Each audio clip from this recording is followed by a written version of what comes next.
بسم اللہ الرحمن الرحیم الحمد للہ رب العالمین والصلاة والسلام علی اشرف الانبیاء والمرسلین۔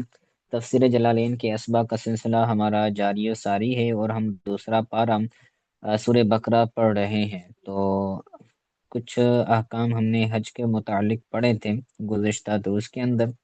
تو آگے ایک منافق کا واقعہ آ رہا ہے 2 آیتوں میں تقریباً۔ ٹھیک ہے، تو پڑھتے ہیں۔ وہ جو منافق تھا تو وہ نبی کریم صلی اللہ علیہ وسلم کی بارگاہ میں حاضر ہوتا تھا اور حضور صلی اللہ علیہ وسلم سے جو ہے وہ اچھے انداز سے، میٹھے انداز سے بات کرتا تھا اور خود کو مومن کہتا تھا اور اس پر قسم بھی اٹھاتا تھا کہ میں مومن ہوں۔ پھر اللہ تبارک و تعالیٰ نے اس کی وعید ارشاد فرمائی، اور وہ جو منافق تھا وہ پھر رات کے وقت جو مسلمان تھے ان کے کھیتوں کو آگ لگاتا تھا، اور جو مسلمانوں کے چوپائے تھے ان کو پھر نقصان پہنچاتا تھا۔ ٹھیک ہے، تو اب ان منافق کے بارے میں فرماتے ہیں، کہتے ہیں وَمِنَ النَّاسِ مَن يُعْجِبُكَ قَوْلُهُ فِي الْحَيَاةِ الدُّنْيَا وَلَا يُشْهِدُ اللَّهَ عَلَى مَا فِي قَلْبِهِ وَهُوَ أَلَدُّ الْخِصَامِ۔ لوگوں میں سے جو لوگوں میں سے جس کا قول آپ کو دنیاوی زندگی کے اندر تعجب میں ڈال رہا ہے، وَيُشْهِدُ اللَّهَ عَلَى مَا فِي قَلْبِهِ، اور وہ گواہی دیتا ہے اللہ تعالیٰ کی اس پر کہ جو اس کی دل میں ہے، وَهُوَ أَلَدُّ الْخِصَامِ، اور وہ سخت جھگڑالو ہے۔ ٹھیک ہے،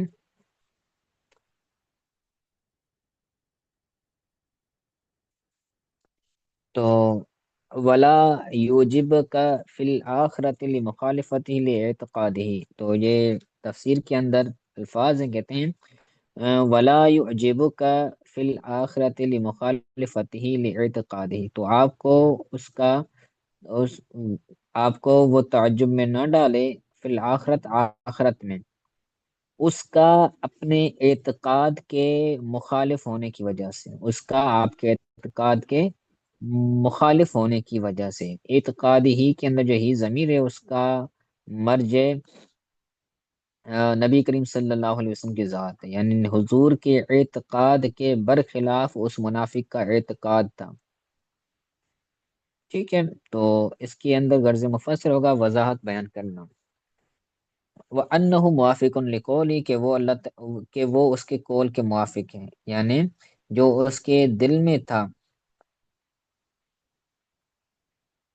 تو وہ کچھ اور تھا، اور یہ زبان پر کچھ اور تھا۔ وَيُشْهِدُ اللَّهَ عَلَى مَا فِي قَلْبِهِ، اور وہ گواہی دیتا ہے اللہ تعالیٰ کی کہ اس پر کہ جو اس کے دل میں ہے، یعنی پھر وہ قسم اٹھا کر وہ یہ کہتا تھا کہ جو میرے دل میں ہے وہ یہی ہے، کہ یہ موافق ہے اس کے قول کے، کہ جو اس کے دل میں ہے اور جو اس کی زبان میں ہے یہ دونوں آپس میں موافق ہے، اور اس بات پر وہ قسم بھی اٹھاتا تھا اللہ کی، اور وہ سخت جھگڑا لو۔ اس کے اندر غرض مفسر ہوگا انہ موافق لقولہ، وضاحت بیان کرنا۔ علد الخصام کی وضاحت آگے بیان کرتے ہیں، کہتے ہیں شدید الخصومت لک ولی اتباعک لعداوتہ لک، یعنی شدید جھگڑا کرنے والا ہے آپ سے اور آپ کے پیروکاروں سے، آپ کے پیروکار سے، اور آپ سے وہ شدید جھگڑا کرنے والا ہے، کیوں؟ لعداوتہ لک، اس کا آپ سے عداوت کی وجہ سے، یہ زمین کا ترجمہ، اس کا آپ سے عداوت کی وجہ سے وہ سخت جھگڑا کرنے والا ہے۔ اور وہ کون تھا؟ اس کے اندر غرض مفسر ہوگا آسان الفاظ، آسان معنی بیان کرنا۔ آگے شان نزول بیان کر رہے ہیں اور اس منافق کا واقعہ بیان کرتے ہیں، کہتے ہیں وہو الاخنس بن شریق، وہ اخنس بن شریق تھا، کان منافقا، وہ منافق تھا، حلو الکلام للنبی صلی اللہ علیہ وسلم، نبی کریم صلی اللہ علیہ وسلم سے میٹھی بات کرنے والا تھا، یحلف انہ مؤمن بھی، وہ قسم اٹھاتا تھا کہ وہ حضور کی ذات پر ایمان لانے والا ہے، وہ محب لہم، اور اس بات پر بھی قسم اٹھانے والا تھا کہ وہ حضور سے محبت کرنے والا ہے۔ فیدنی مجلسہ ہو، تو وہ حضور کی مجلس کے قریب ہو جاتا ہے۔ ٹھیک ہے، آگے فرماتے ہیں فَأَكْذَبَهُ اللَّهُ فِي ذَلِكَ، تو اللہ تعالیٰ نے اس کی تکذیب فرمائی اس بات میں۔ وَمَرَّ بِزَرْعٍ وَحُمْرٍ لِبَعْضِ الْمُسْلِمِينَ فَأَحْرَقَهُ وَعَقَرَهَا لَيْلًا، تو وہ رات کے وقت، تو وہ مرہ گزرا بزرع، کھیتی کے پاس سے، وحمر، اور چوپایوں سے، لبعض المسلمین، بعض مسلمانوں کے، بعض مسلمانوں کے کھیت اور چوپایوں کے پاس سے وہ گزرا، فَأَحْرَقَهُ، تو اس نے ان اس کھیت کو آگ لگا دی۔ احرقہ کے اندر جو ہو ضمیر ہے، یہ راجح زرع کی طرف، یعنی خیت، وعقرہا، اور اس کو اس کے پاؤں کاٹ دیے، یعنی اقرہا کا ہا ترجمہ ہے، یہ راجح ہے ان چوپایوں جانوروں کی طرف۔ ٹھیک ہے، اس کے اندر جو ہے نا بلاغت کا ایک نقطہ استعمال ہوا ہے، لف و نشر مرتب، یعنی پہلے جس کا ذکر آیا ہے، ضمیر پہلے اس کی طرف لوٹائی، اور جس کا ذکر بعد میں آیا ہے پھر اس کی طرف ضمیر بعد میں لوٹائی۔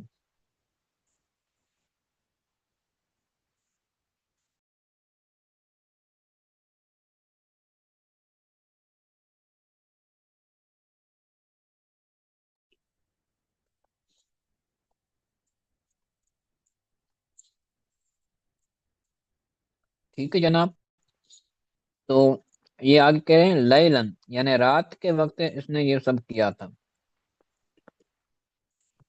جی جی استاد۔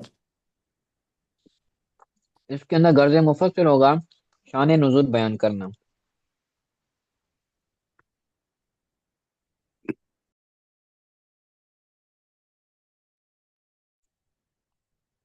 اب اس واقعے کو قرآن پاک کی آیات کے اندر بھی بیان کیا گیا ہے، کہتے ہیں کما قال اللہ تعالی، جیسے اللہ تعالیٰ فرماتا ہے کہ وَإِذَا تَوَلَّى سَعَى فِي الْأَرْضِ لِيُفْسِدَ فِيهَا وَيُهْلِكَ الْحَرْثَ وَالنَّسْلَ وَاللَّهُ لَا يُحِبُّ الْفَسَادَ، اور جب وہ لوٹتا ہے، وَإِذَا تَوَلَّى، تو جب وہ لوٹا، تو سعی فی الارض، تو وہ زمین میں پھرتا ہے، لیفسد فیہا، تاکہ وہ اس زمین میں فساد کرے، ویہلک الحرث، اور کھیت کو ہلاک کرے، والنسل، اور نسل کو، یعنی چوپایوں کو، جانوروں کو، مویشیوں کو وہ ہلاک کرے، اور اللہ تعالیٰ فساد کرنے والوں کو، اور اللہ تعالیٰ فساد کو پسند نہیں فرماتا۔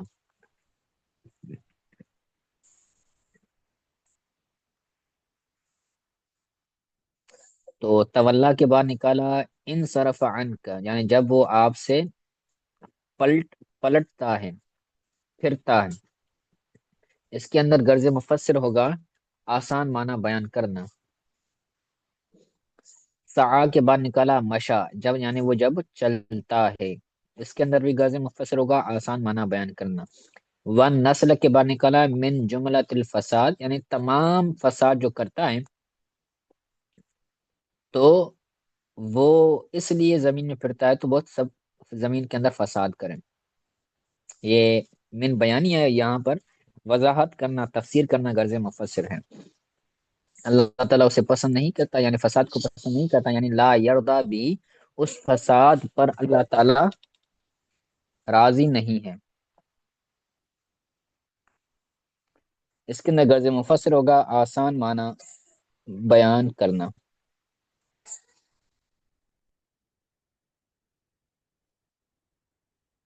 وَإِذَا قِيلَ لَهُ اتَّقِ اللَّهَ أَخَذَتْهُ الْعِزَّةُ بالاسم فحسبه جہنم ولبئس المہاد۔ جب اس کو کہا جائے کہ اللہ سے ڈرو تو عزت اس کو پکڑ لیتی ہے۔ اخذت کا مطلب یہ ہوتا ہے کسی چیز پر اس کو ایک غصہ آ جانا اور ایک ہٹ درمی سی ہو جانا۔ یعنی آگے انہوں نے جو لفظ بیان کیا ہے مفسر علی ریما نے، وہ ہے حملت کا۔ حملت کا مطلب ہوتا ہے ابھارنا۔ تو اس کو عزت ابھارتی ہے بالاسم، گناہ پر۔ یعنی جب اس کو کہتے ہیں کہ بھائی یہ کام نہ کرو، اللہ سے ڈرو، تو پھر وہ اس کو کہتا ہے کہ میں کروں گا۔ اس کو اس پر ایک ابھار سی ہوتی ہے، تو اس کو جہنم کافی ہے۔ والا بئس المہاد، وہ برا ٹھکانہ ہے۔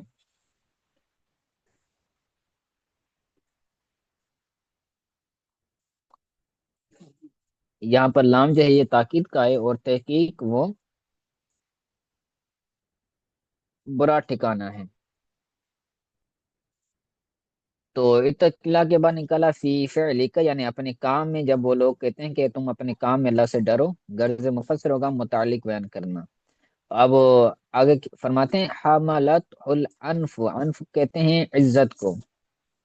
انف انف تو ویسے کہتے ہیں ناک کو، تو چونکہ انسان کی جو ناک ہوتی ہے وہ عزت کے معنی میں استعمال ہو رہی ہوتی ہے، جیسے کہ ہم اپنے عرف میں لفظ استعمال کرتے ہیں کہ ناک خاک آلودہ ہو، یہ ہو گئی، یا یہ ہماری قوم کا ناک ہے۔ تو یہ بھی الفاظ استعمال ہوتے رہتے ہیں بسا اوقات بعض زبانوں کے اندر۔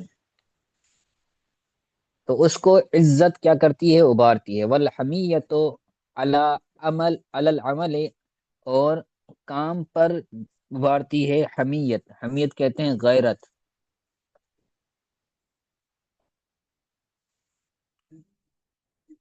ٹھیک ہے، اس کے اندر غرض مفسر ہوگا آیت کی آسان معنی بیان کرنا۔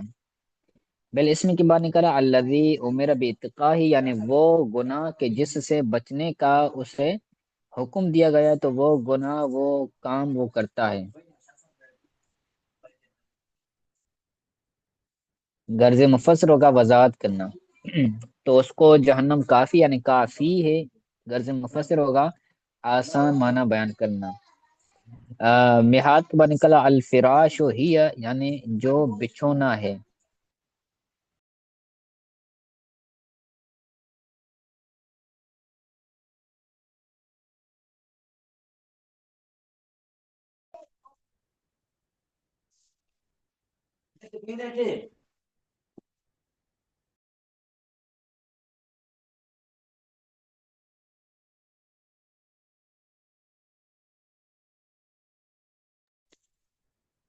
جی، اس کے بعد فرماتے ہیں وَمِنَ النَّاسِ مَن يَشْرِي نَفْسَهُ ابْتِغَاءَ مَرْضَاتِ اللَّهِ، اور لوگوں میں سے وہ ہے کہ جو بیچتا ہے اپنی آپ کو اللہ تعالیٰ کی رضا مندی چاہتے ہوئے۔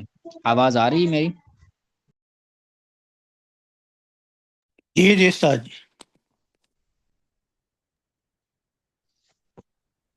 تو وَمِنَ النَّاسِ مَن یشری کے بعد نکلا یبیع، یا اس کو یبیع پڑھے کیونکہ وضاحت ہے وَمِنَ النَّاسِ مَن یبیع، جو بیچتا ہے اپنی جان کو، یعنی یبذلہا، یبذلہا فی یبذلہا فی طاعت اللہ، یعنی اللہ کی اطاعت میں وہ اپنے آپ کو کیا کرتا ہے؟ سپرد کرتا ہے۔ تو یبی کے اندر غرض مفسر ہوگا آسان معنی بیان کرنا، اور یبذلہا فی طاعت کے اندر غرض مفسر ہوگا آیت کی وضاحت کرنا۔ ابتغاء کے بعد نکالا طلب، طلب مرضات اللہ، غرض مفسر ہوگا آسان معنی بیان کرنا۔ رضا ہو، اس کے اندر غرض مفسر ہوگا معنی آسان معنی بیان کرنا۔ وہ صہیب، اور وہ حضرت صہیب رضی اللہ تعالی عنہ ہے۔ لما آذاہ، لما آذاہ المشرکون حاجر الی المدینہ وترک لهم مالہ، وترک لهم مالہ، تو یعنی حضرت صہیب رضی اللہ تعالی عنہ صحابی ہیں، تو جب ان کو مشرکوں نے تکلیفیں دی تو ہاجر الی المدینہ، تو آپ مدینے کی طرف ہجرت لے کر آئے، و ترک لہم مالہ، اور اپنے مال کو ان کے لیے چھوڑ دیا، ان مشرکوں کے لیے مکے میں اپنا مال چھوڑ کر جو ہے وہ آ گئے۔ اس کے اندر غرض مفسر ہوگا آیت کی شان نزول بیان کرنا، شان نزول بیان کرنا غرض مفسر ہے۔ واللہ رعوف بالعباد، اور اللہ تعالیٰ اپنے بندوں کو معاف فرمانے والا ہے، یعنی حیث ارشدہم لما فیہ رضا، یعنی اس حیثیت سے کہ ان کو رہنمائی دی اس میں کہ جس میں اللہ تعالیٰ کی رضامندی ہے۔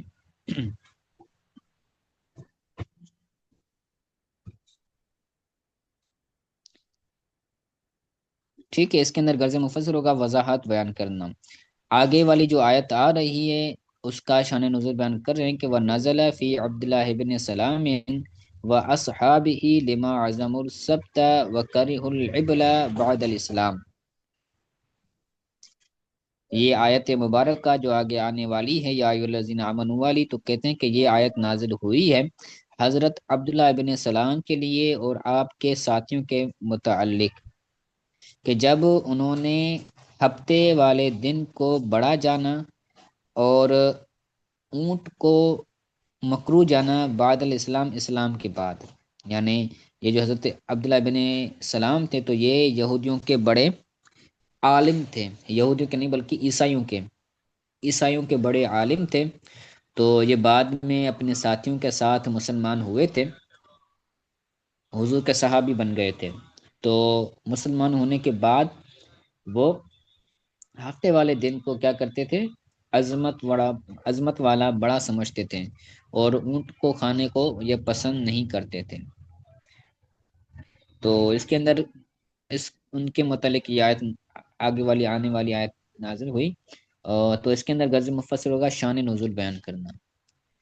فرماتے ہیں یا ایھا الذین آمنوا ادخلوا فی السلم کافۃ ولا تتبعوا خطوات الشیطان انہ لکم عدو مبین، اے ایمان والو اسلام میں پورے پورے داخل ہو جاؤ، ولا تتبعوا خطوات الشیطان، اور شیطان کے راستوں کی پیروی نہ کرو،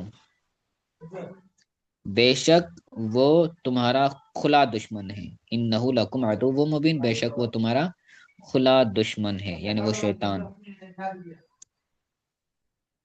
پھر سلم کے بعد بفتح سین و کسرہا، سلم کو زبر کے ساتھ بھی پڑھا گیا، سین کی زبر فتحہ کے ساتھ اور سین کی کسرہ کے ساتھ بھی پڑھا گیا، یعنی سلمی جیسے لکھا ہوا ہے وہ فی السلم، جو ہم پڑھتے ہیں تو وہاں پر فی السلم ہوتا ہے قرآن پاک کے اندر۔ اچھا، جو یہاں پر سل بھی لکھا ہوا ہے، لیکن ہمارے یہاں قرآن پاک میں سل میں لکھا ہوا ہے، یہ فرما رہے ہیں آپ؟ جی جی، وہی میں عرض ٹھیک کر ہے۔ رہا تھا۔ تو اس کے اندر غرض مفسر ہوگا قرأت بیان کرنا، کہ اس کی دو قرأتیں ہیں، سل میں بھی ہے اور سل میں بھی ہے، اور اس سے مراد اسلام ہے، الاسلام، یہ اسلام ہے۔ تو یہاں پر مرادی معنی مرادی بیان کرنا غرض مفسر ہوگا۔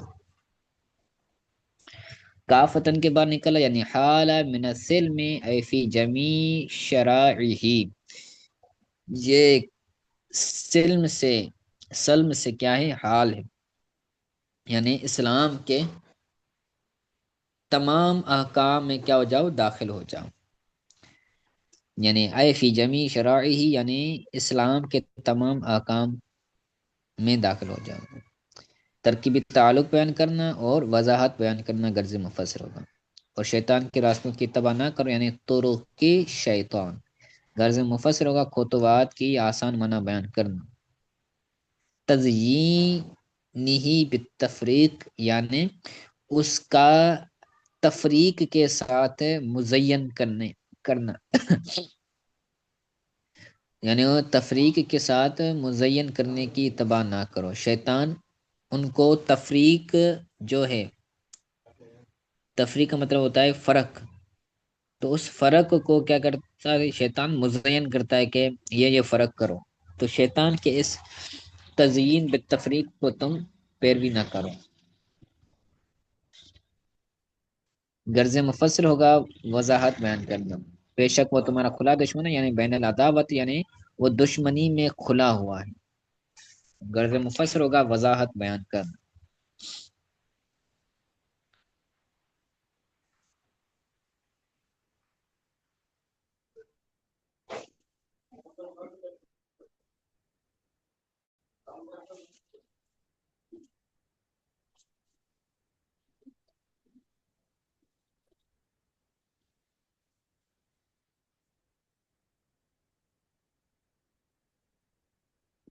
جی آگے فرماتے ہیں فَإِن زَلَلْتُم مِّن بَعْدِ مَا جَاءَتْكُمُ الْبَيِّنَاتُ فَاعْلَمُوا أَنَّ اللَّهَ عَزِيزٌ حَكِيمٌ،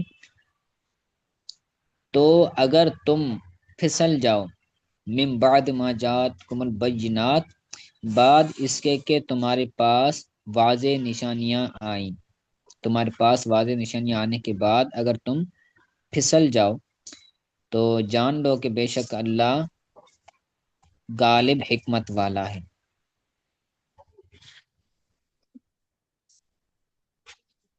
زلل تم کے بعد نکالا اذا مل تم، یعنی جب تم مائل ہو جاؤ، یعنی دخول فی جمیعہ، اسلام کے تمام احکام میں داخل ہونے سے جب تم مائل ہو جاؤ، یعنی جب تم اسلام میں پورے نہ داخل ہو، بعض کے اندر فرق کرو تو ٹھیک ہے۔ اس کے اندر غرض مفسر ہوگا آیت کی آسان معنی بیان کرنا۔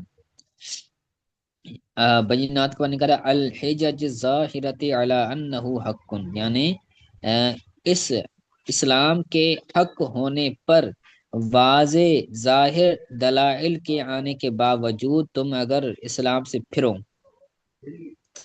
ٹھیک ہے۔ اس کے اندر غرض مفسر ہوگا البینات کی وضاحت بیان کرنا۔ تو اللہ تعالیٰ غالب حکمت والا ہے، یعنی لا یعجزہ شیء عن انتقامہ منکم، یعنی اللہ تعالیٰ کو کوئی چیز عاجز کرنے والی نہیں ہے کہ وہ تم سے انتقام لے۔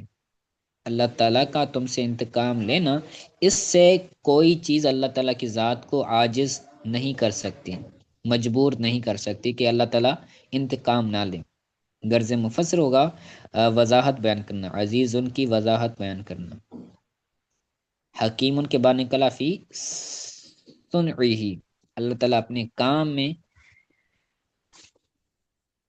حکمت والا ہے، اللہ کا کوئی کام کوئی حکم حکمت سے خالی نہیں ہوتا۔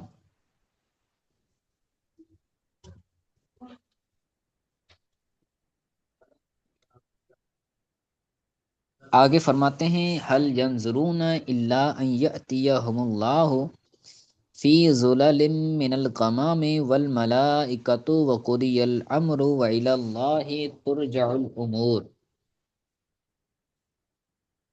وہ کیا وہ انتظار کرنے والے ہیں،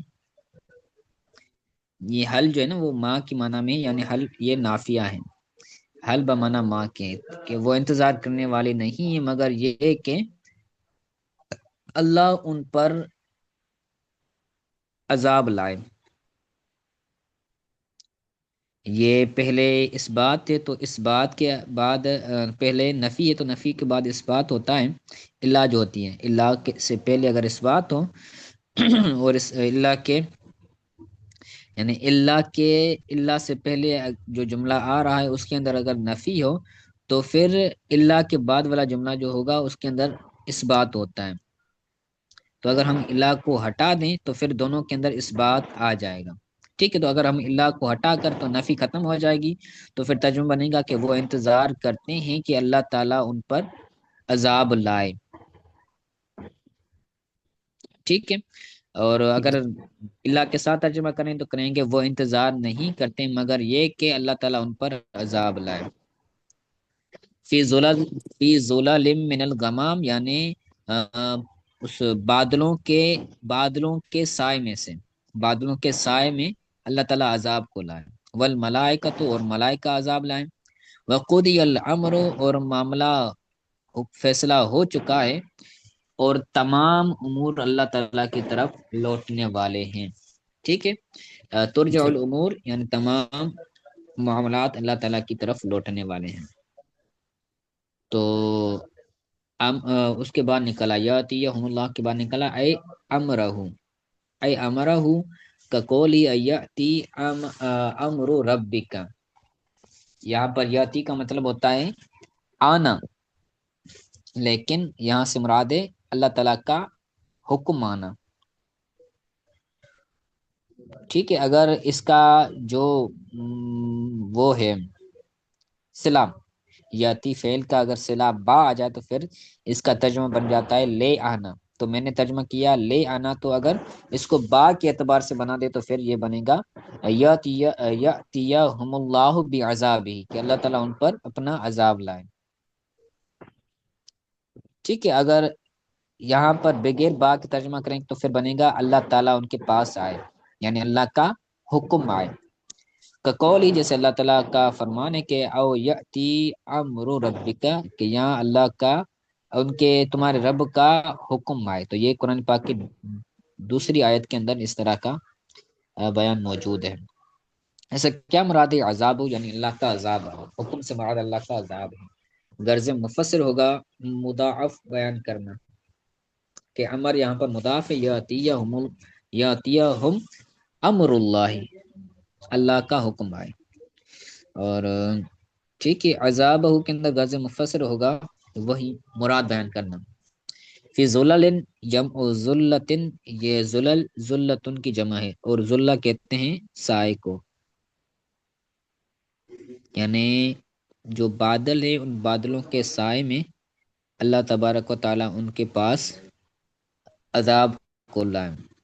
گمم کے بعد نکلا السحاب، اس سے جمع و ذلت کے اندر لغوی بحث بیان کرنا غرض مفسر ہے، اور صحاب کے اندر غرض مفسر ہوگا آسان معنی بیان کرنا. قضی الامر، معاملے کا حکم فیصلہ کیا گیا ہے، معاملے کا یعنی تم امر ہلاکم، ان کے ہلاک ہونے کا جو حکم ہے وہ مکمل ہو چکا ہے. بالبناء للمفعول والفاعل، اس کی بنا فاعل کے لیے بھی ہے اور مفعول کے لیے بھی ہے. یعنی اگر اس کی بنا مفعول کے لیے ہوگی تو پھر یہ جو ہے وہ مجہول بنے گا. فعل کے بارے میں کہہ رہے ہیں کہ ترجع الامور، اس کی بنا مفعول کے لیے بھی ہے اور فاعل کے لیے بھی. اور ترجع الامور یہ مبنی للفاعل مفعول ہے، یعنی مفعول کے لیے اس کی بنا ہے. تو پھر یہ جو امور ہے یہ ویسے تو نائب الفاعل ہے، لیکن نائب الفاعل دراصل مفعول بھی ہوتا ہے، تو یہ مبنی للمفعول ہے. اور فاعل کے لیے تو پھر یہ فعل معروف بن جائے گا. رجع یرجع، ترجع الامور، اللہ کی طرف امور لوٹتے ہیں. یہاں ترجعو کا ترجمہ پھر کہیں گے لوٹائے جاتے ہیں، امور لوٹائے جائیں گے اللہ تعالیٰ کی طرف. اس کے اندر غرض مفسر ہوگا قرات کو بیان کرنا. وفی الآخرۃ یجازی کلم بعملہ، تو اللہ تعالیٰ تو جزا دی جائے گی. فیجازی، تو جزا دی جائے گی ہر ایک کو اس کے عمل کی. غرض مفسر ہوگا وضاحت بیان کرنا. ٹھیک ہے، تو آج جی کے لیے سر اتنا کافی ہے. یہ ہمارا رکوع بھی پورا ہو گیا ہے. آج کے سبق کے حوالے سے اگر کوئی بات سمجھ نہیں آئی تو پوچھ لیں. جی استاد جی ٹھیک ہو گیا ماشاء اللہ. چلیں، دعا میں یاد رکھیے گا. السلام علیکم ورحمۃ اللہ وبرکاتہ. وعلیکم السلام ورحمۃ اللہ وبرکاتہ. آپ بھی ساجد دعا میں یاد رکھیں. جی انشاءاللہ.